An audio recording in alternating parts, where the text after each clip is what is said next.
Welcome to the Greater Montana Foundation Legacy Project, preserving the history of Montana broadcasting and the pioneers of communication whose vision and foresight brought together the people of Montana. Hello, I'm Vic Miller, and I'm talking today with Stan Whitman, a longtime broadcaster, former general manager of KULR TV in Billings, and a member of the Montana Broadcasters Hall of Fame. Stan, good to see you again. Thanks, Vic. It's nice to be here. First of all, where were you born and raised? I was born and raised in a 5,000 population town in Iowa, north central Iowa. It was a great place to grow up. One of those idyllic childhoods. Sure. Yeah, had a good time. Kind of like the Andy Griffith Show. It almost was, yeah. It was a little bigger than Mayberry, but not much. What happened after you left that town? Well, I tried to go to college. It was during the start of the Vietnam War. Wasn't really doing all that well in college. Had reasons to want to go, so I joined the Navy. And I was in the Navy for 3 years. And that was a godsend because when I got back, I got the GI Bill so that I could go on and finish my education.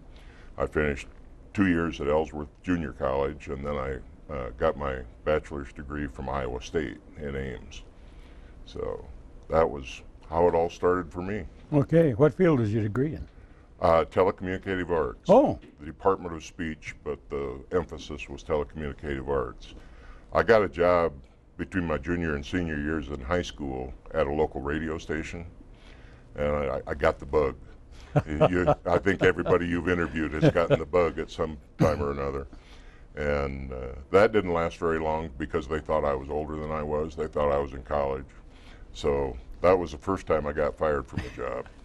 But when you get that bug, I pretty much decided that's what I wanted to do with the rest of my life, was to be in broadcasting. It didn't really matter at that point whether it was radio or television. But then I went to Iowa State after the service and got my degree, and my wife typed up 75 letters of application, and I think we got 2 responses, and one was in Great Falls. Oh. So we took the job in Great Falls, and my parents thought we were moving to the middle of nowhere. Of course. And since then, we've been very happy with Montana. We were in Great Falls for 17 years, moved to Casper for 1 year, but I don't talk much about that. And then back to Billings. We were here for about 15 years. So it's been a good career. Montana's been our home. That's where we raised our children, and very happy with it. I had to get out of the winters, so after I retired, we moved to Las Vegas. Okay. And now we have to hide from the summer instead of hiding from the winter. So, you make your choices. One extreme to the other. Yeah, no kidding. It is 117 down there this last week. Oh. What kind of jobs have you had during your career in broadcasting? People would call it a well-rounded on-the-job education. I started as a switcher. I did production. I did sports on the air for 2 years. I did traffic. I did programming. I did national sales. And then I became the station manager, and then the general manager. And then the company that I worked for at the time put together a group of 4 stations, and eventually I oversaw all those. So it's been a very rewarding career for me, but it's as you and I were talking before, it's a changed business. From when I started in 1970 to when I quit, things were so much different. And now you walk through a television station and you see things that you couldn't even have dreamed of at the time. You walk into a control room and it resembles the Johnson Space Center. It does. Command? Absolutely. I think you said 40 monitors in there. I wouldn't know which one to look at as a switcher right now. It'd take a lot of training for an old duffer like me.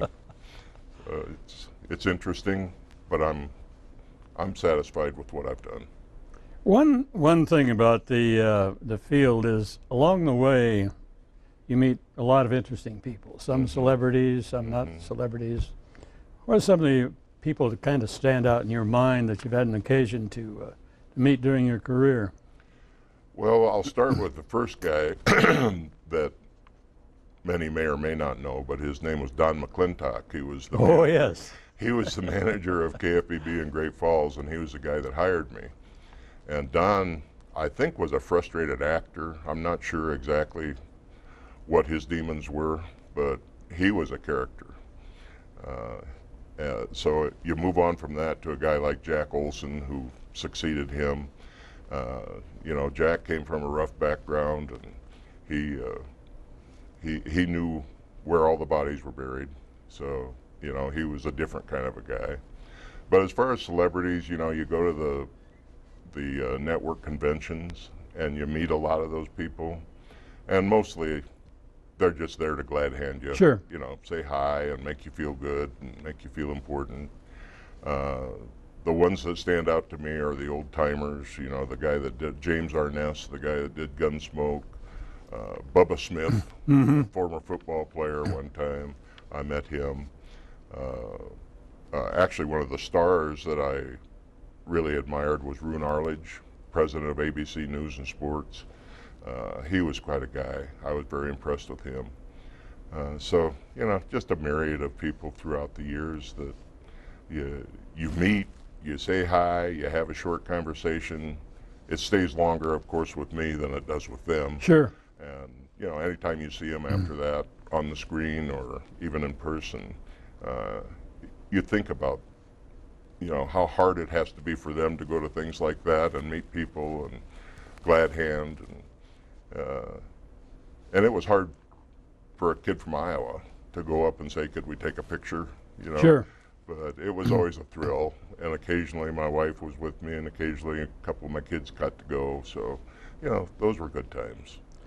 I recall one time Joanne and I were attending one of these in Los Angeles, and as you say, the networks pretty well make it a command performance for all of their people to be there to greet and meet the people from the affiliates. And it was a Saturday night, and Joanna and I were there, and we had a chance to meet Carol Burnett. Oh, yeah. Doris Day had a show on CBS. We met her. One of my all-time Yo. favorites. And this was Saturday night. Sunday night, I was back in Billings. Yeah. And I'm taking out the garbage. And I'm thinking, this really puts things back into perspective. It does, yeah. You know, you were flying with the Eagles for a while, Yeah. but it was a very temporary trip. Well, it's hard to think about Doris Day taking out the garbage, but maybe she had to Sunday night She as probably well. had someone do it for her. But you did have a chance to, you know, to meet some interesting people and a number of characters. You mentioned Don McClintock, who was probably one of the biggest hams you'll ever Oh, see. he was. A great talent, Yeah, tremendous talent, yeah, but was turned on all the time. all the time, yeah. When he was working, and when he was playing, he was really playing. He could turn it on and off real easily. At one point, they'd always bring in a big-name speaker for the Montana Broadcasters Convention, and we had a chance to have Dan Rather, Frank Gifford, and I think one of my favorites was Charles Kuralt, who was here a couple of times. And he was one of the neatest people you'll ever meet. What you saw is what you got. Yeah, yeah. Those on-the-road segments that he did, and I think he coined the phrase, the most beautiful highway in America, the Beartooth, yes. Beartooth Highway. Yeah, those series that he did were pretty impressive. And I never met him personally, but I understand he was a real down-to-earth guy. He was, and I've always felt that he probably had a better grasp of what America was all about than anybody in the country. Because he was out amongst us. You know, he wasn't sitting in New York or Washington, D.C. or Los Angeles.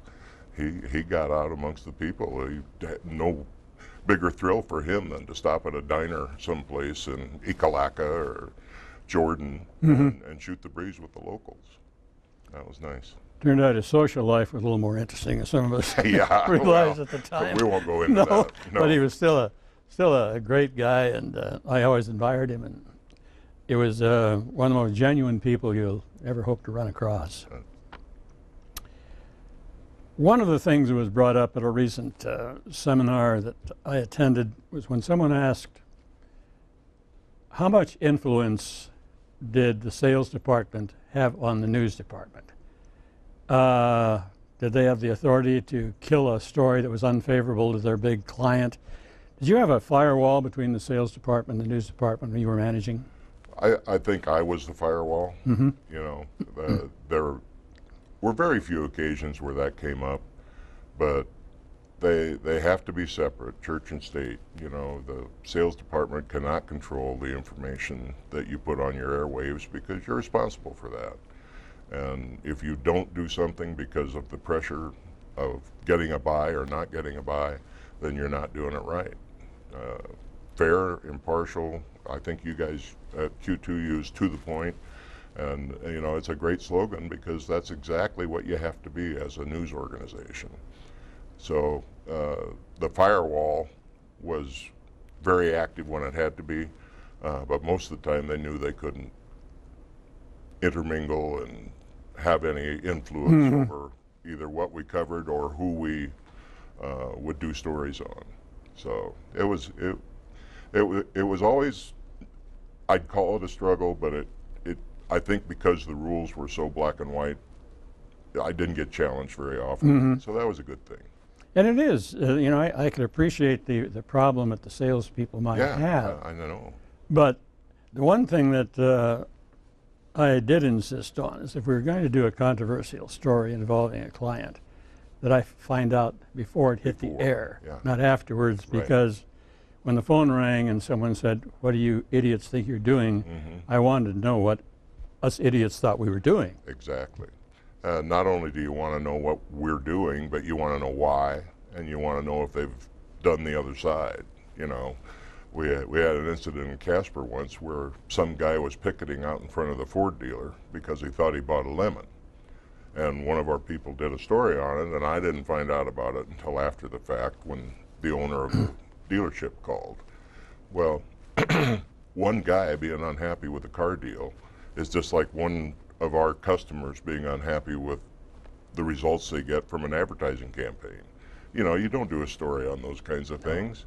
You know, if there was a big recall or this guy was absconding with money or there was some criminal act, then sure, you have to go after even your biggest advertisers, but not because one guy was unhappy. So, you know, those things happen, and you live and you learn and you educate, and you hope they don't come around again. Sometimes you run into a situation that's inadvertent. I recall a time when one of our people was doing news stories on going out of business sales, and he was in a vehicle with a driver, and they just drove down Grand Avenue taking pictures of stores. And one of them happened to be Fred Orton.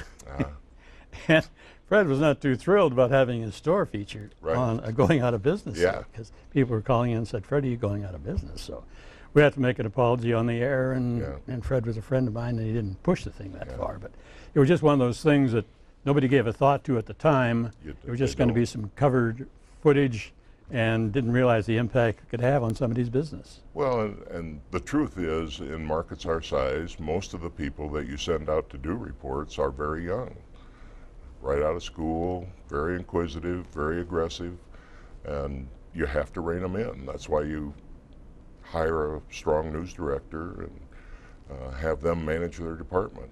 But occasionally those things get by you. And, you know, when you make a mistake, you admit it and try to move on. And it can cost you some money. An occupational hazard. Exactly. When we were basically in the business and managing stations, we're looking at a situation where essentially you have three networks. And you have an affiliation with one. You hope that particular network is doing good because it means you can charge more money for your spots. Now there's this multitude of sources of information, not necessarily news, but information. What are your feelings on the situation where you have such a narrow, fuzzy line between news and commentary coming at you from all directions? Not only commentary, but entertainment. You know, a lot of like the Today Show or any morning show, you know, most of their stuff is pretty soft. They have news segments, and then they try to do interviews and those kinds of things, and they cross a lot of lines. So it gets blurred even on the major networks. But with the proliferation of cable channels and satellite channels and everything that's out there and available to people, it's redundant, but the key is localism. You know, whether it's Q2 or Color 8 or KFBB or KRTV, you have to be connected to your community. And if you are, people will tune in and watch you. I think that's the big straw that's stirring all this retransmission consent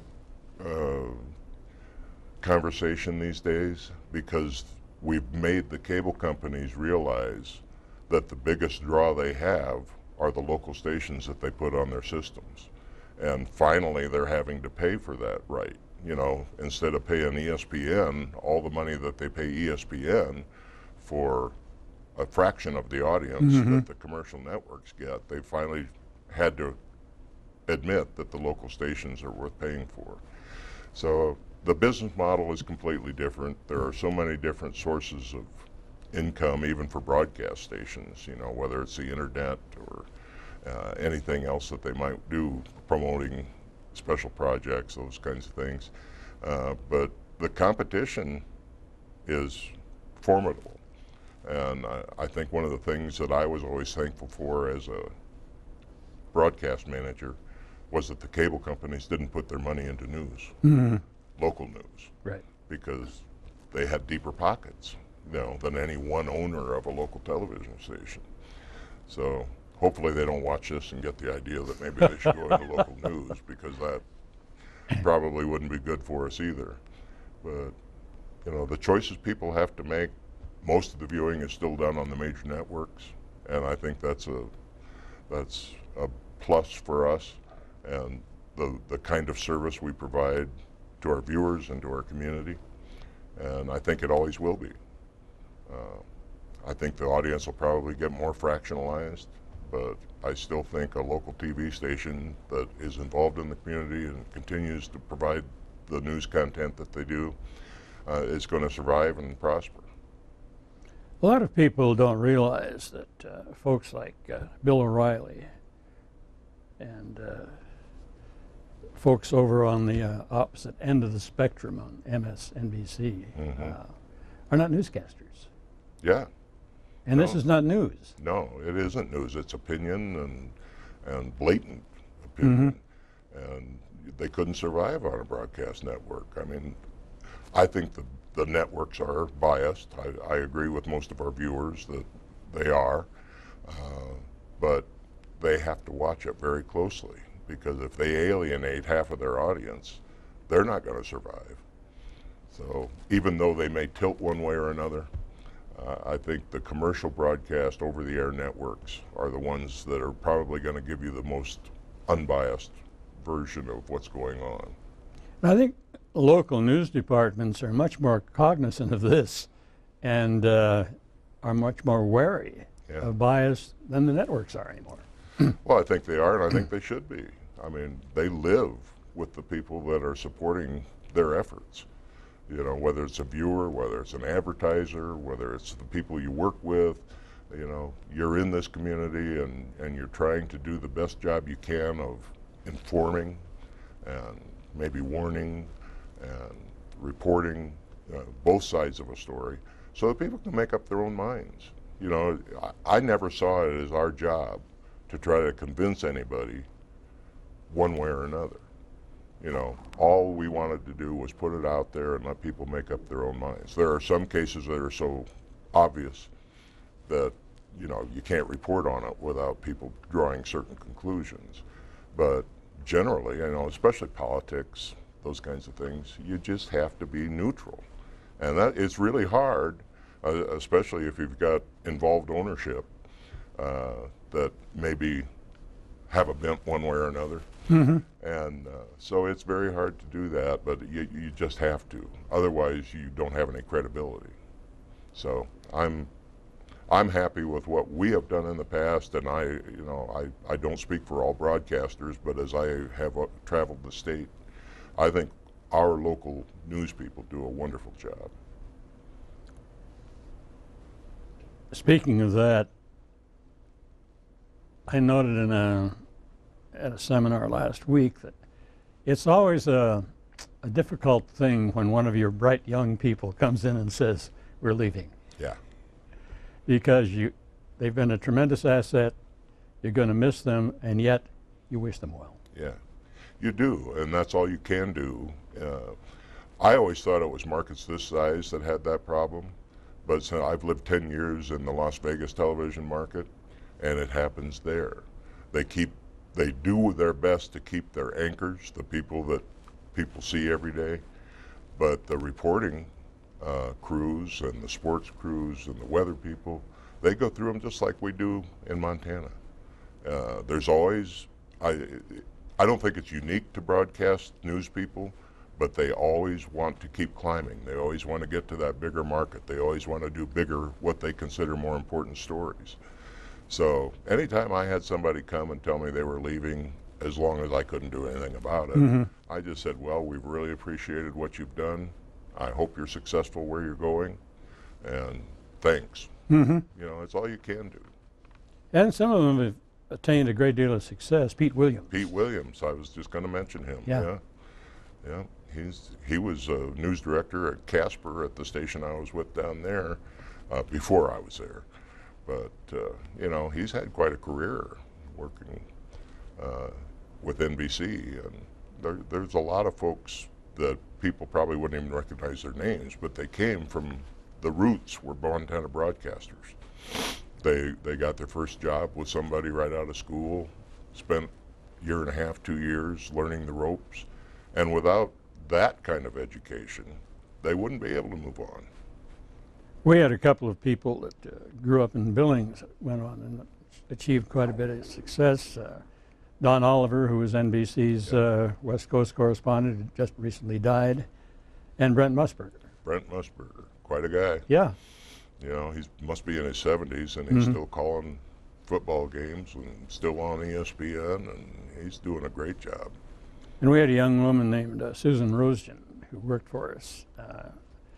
And she later went on, was a co-anchor for KABC in New York. Oh. And did a great number of stories for CNN when the New Orleans flood situation was there. Yeah. And it's really gratifying to see these people say, darn, you know, That's they a made great, it. They that's made a it. great way to describe it, Vic, because it is gratifying. You know, you take these people that are right out of school and they haven't gotten their feet wet. They don't really know what the real world is like. And you give them the opportunity in these stations to do everything. They can shoot, they can edit, they can voice over, they can be on the anchor desk. And that's invaluable to them as their careers move on. And people behind the scenes, you know, we've had a lot of people that have gone on to direct in big markets and produce in big markets.